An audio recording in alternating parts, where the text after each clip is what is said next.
Hi, it's Alissa from Maintaining Motherhood, where I talk about simplifying to enjoy life more. I'm a homeschool mom of 6, almost 7 kids, and today I wanted to talk to you about math and why we actually use 3 different math curriculum in our homeschool.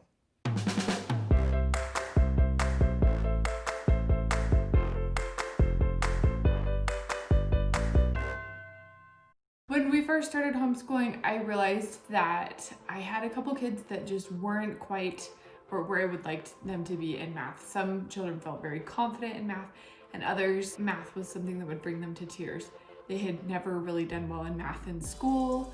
I had one child who would get really good scores on all of their math assignments because they were very assertive, and they would go in before school and meet with their teacher and work through each and every problem with their teacher. But then when it would come to the test, they wouldn't be able to retain the information that was taught. They weren't fully grasping the concepts. So this is one of the reasons that I am so passionate about homeschool. We were able to just kind of take it back a notch and be able to figure out what really worked for each child. I'm homeschooling 5 of my 6 kids right now, and we use 3 different math curriculums. And that's just because they all have different learning styles. They all have different strengths and different weaknesses. And so I needed to find a curriculum that worked to the strengths of each child. So I want to go over each of the different curriculums, kind of show you what it looks like, and talk to you about why we chose each of them. You'll find with math curriculums that there are usually 2 different fields of thought. There's the mastery, where they'll teach you one concept until you know it in and out. Or there's spiral, where they'll build upon new concepts, and then they'll also review concepts that you've learned in the past. So I want to walk you through each of the different curriculums, kind of give you a flip through so that you can see what they look like on the inside, and also so that you can figure out for yourself what would be a good fit for you. So the first curriculum, the one that we actually started out with, was Singapore math. I had done a whole bunch of research, and Singapore math was the one I knew was going to be the perfect fit for our family. I didn't really love it. It was really hard for me because I wanted to love it so bad because I had heard such good things. I have one child, he's in 5th grade, and he just soars through it. He actually works on his own. It comes with a textbook, a workbook, and then I purchased the home instruction guide as well. His brain just works with math, and so he's able to do this. It works through visual concepts, so it teaches you with the picture and then with the numbers, and then you master that skill and then you move on. So it's more of a mastery-based math curriculum. So here is the Singapore math. We decided to go with the primary mathematics. There's dimensions math now, but that wasn't fully out when we started. So that's why we went with the primary. They go from the younger levels up into the junior high levels or the middle school levels. So if you want to have a curriculum that takes you all the way through high school, this is not the curriculum. So this is the textbook, and you can see it gives little practice problems throughout there. It's a 2-color textbook, and you can see it teaches first with the pictures, and then it will teach you more with numbers as you go on. So that's kind of the Singapore math approach. So this would be the textbook that you would go through with your child.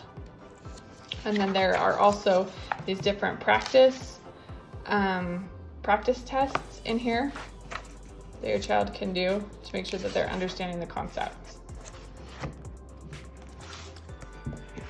So then it comes with a workbook, and in the workbook, it's kind of done the same way. They'll have a lot of story problems, which is one thing I really like about Singapore math, is it makes the story problems very much a part of it instead of being a completely different concept. Like I felt that story problems were for me growing up. It's pretty cut and dry. There are exercises, and then there are also reviews. We just treat these as tests they're able to go through. I think the main downside for me with Singapore math was this home instruction guide. It wasn't something that I could open up and read to the kids. It was something that I almost had to study first if I did not understand a concept. And that was hard for me, just because I wanted something that would help me a little bit more. But this is so wordy and not broken up very well that it was actually hard for me to understand. It does have the answers for the learning tasks from the textbook in here, but mostly what we've purchased is for back here, the workbook answers and solutions, so that I can easily check the problems instead of having to just go through their workbook and solve the problems myself, which was taking a really long time. Saxon Math is one that we just switched to recently. We tried a few different kinds of programs, and this is one that really stuck for us.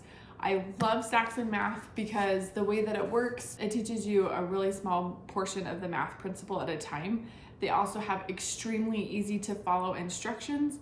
So my daughter that's in 7th grade, she's finishing up this book right now, and then she'll move on to the next level. But she's been able to do this completely independent. I check her math. We go over any questions that she has together, but she's able to do this all on her own. So the Saxon Math comes with the textbook, there's a solutions manual, and then there's also a test and worksheets. We don't really do the worksheets portions, we just use this for the tests. And so I really like this for independent learning. It's worked great for us.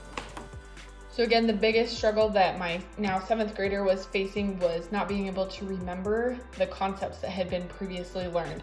And so I want to show you why Saxon Math is so good for this.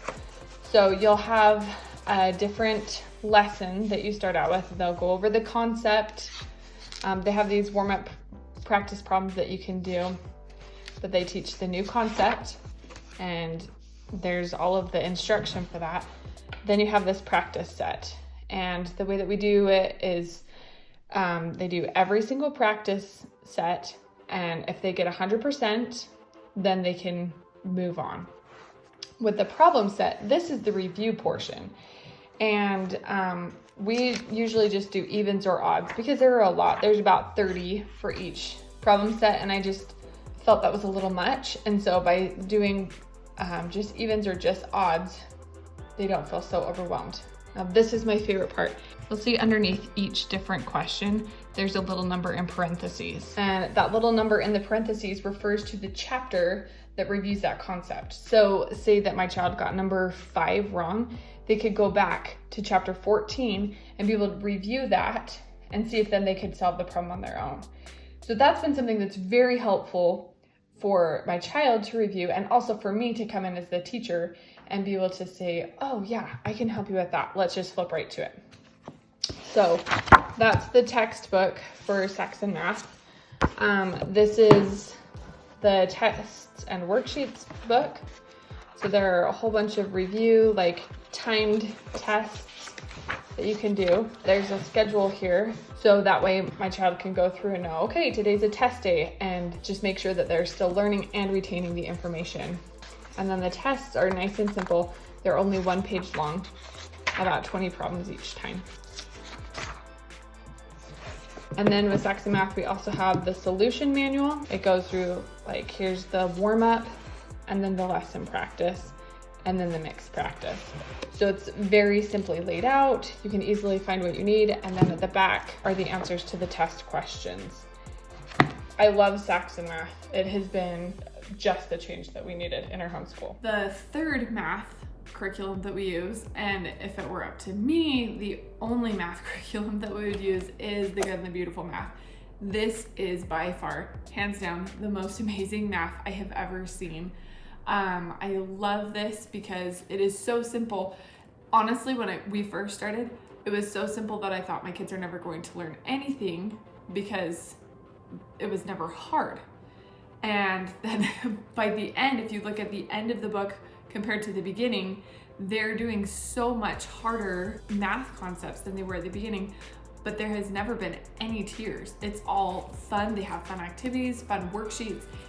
This is the best. One of my other children just didn't have a number sense, which means even just simple concepts is adding 1 to 1, like counting 1 object, 2 objects, 3 objects.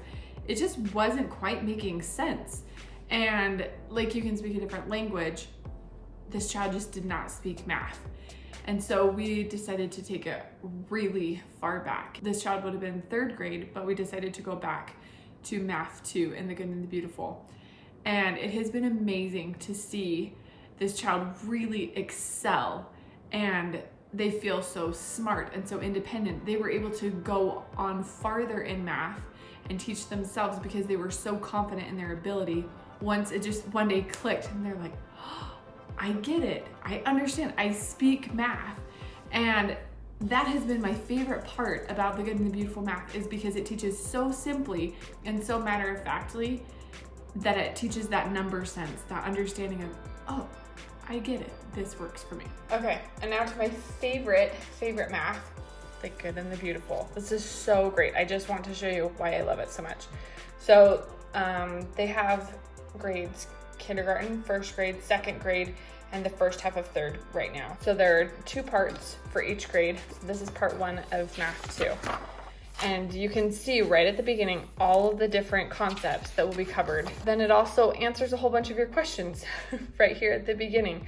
How to make math more enjoyable for children, how to meet all the different learning styles. Then if you want to look at a glance at what kinds of things are covered, there's number recognition, number sense, algebra, geometry, all of these different things outlined. And then it goes over what's included in each of the different lessons. So here's an example of how it goes. So section 1, it's broken up into different sections, and each section starts with a story. And you read this story and you'll refer back to the characters and the plot of this story to teach the different concepts. So again, they're incorporating these story problems very naturally into math, which makes math seem more applicable to life than just numbers. So you can literally take this and you can just open it right up and you can read straight from the curriculum. It tells you exactly what different manipulatives to pull out, what different pieces to pull out. Then there are different worksheets. These bonus activities are my kids' favorite. They're so fun. We love working on these. So again, here's lesson 2. It starts with this daily dose, which these are little independent problems that they do on their own. You read a bit of the story, and then you have some of these concepts that you review with your kids. It will show you exactly how to set up the manipulatives. Again, you can read it straight from here so you know exactly what to say. It's just perfect. We love it. We love every bit of this. Another thing that The Good and the Beautiful comes with is this math activity box, and it will have all the different pieces that you need to go over the math concepts. There's a little clock, these number cards, different addition and subtraction signs, a dice and little pieces. These are for games or for counting, tangram pieces. There's just so much in here. We love it. I know a lot of homeschool moms that like to do the online math portion, either because it's easier, it's one less subject that they have to teach, because it's a computer game their kids can play, or maybe they're not confident in their math ability. And I definitely was not confident in my math ability starting out, but I've been able to rely on neighbors and friends to be tutors to my children when I do get in a bind. There are also so many great resources like Khan Academy. We do Math Antics YouTube videos sometimes that will help us to figure out those harder concepts. It's a really fun YouTube channel. The reason why I did not choose a computer-based math program is because I needed to have a resource that I could quickly turn to if my kids needed help with math. I didn't want to have to go sit through the entire tutorial or try and find which lesson it was that they were struggling with. I wanted to be able to just open the textbook, figure out how the math problem should go, and then be able to work through the problem myself. So that's why we've stuck with textbook learning over online learning with math. So hopefully that gives you a good overview of 3 different math curriculums, and also helps you kind of gain an idea of how your child would best work, whether they would work with a mastery or a spiral method better. Just the visual aspect of the math curriculum, I think, really helps if your child is excited to work on it, or if it's too simple, too boring, too black and white, if they need more visual stimulation with it. There is so much to consider when choosing a math curriculum, but the most important thing is to find out what fits with your child. Even if it involves you purchasing more than one curriculum, find what fits for your child so that they can gain the confidence in their math skills and not have math be this dreaded task. Make sure that if you like this video, give it a thumbs up. If you have any questions, you can leave them in the comments below. You can also follow me on Instagram and ask me any questions there. Thanks so much for watching.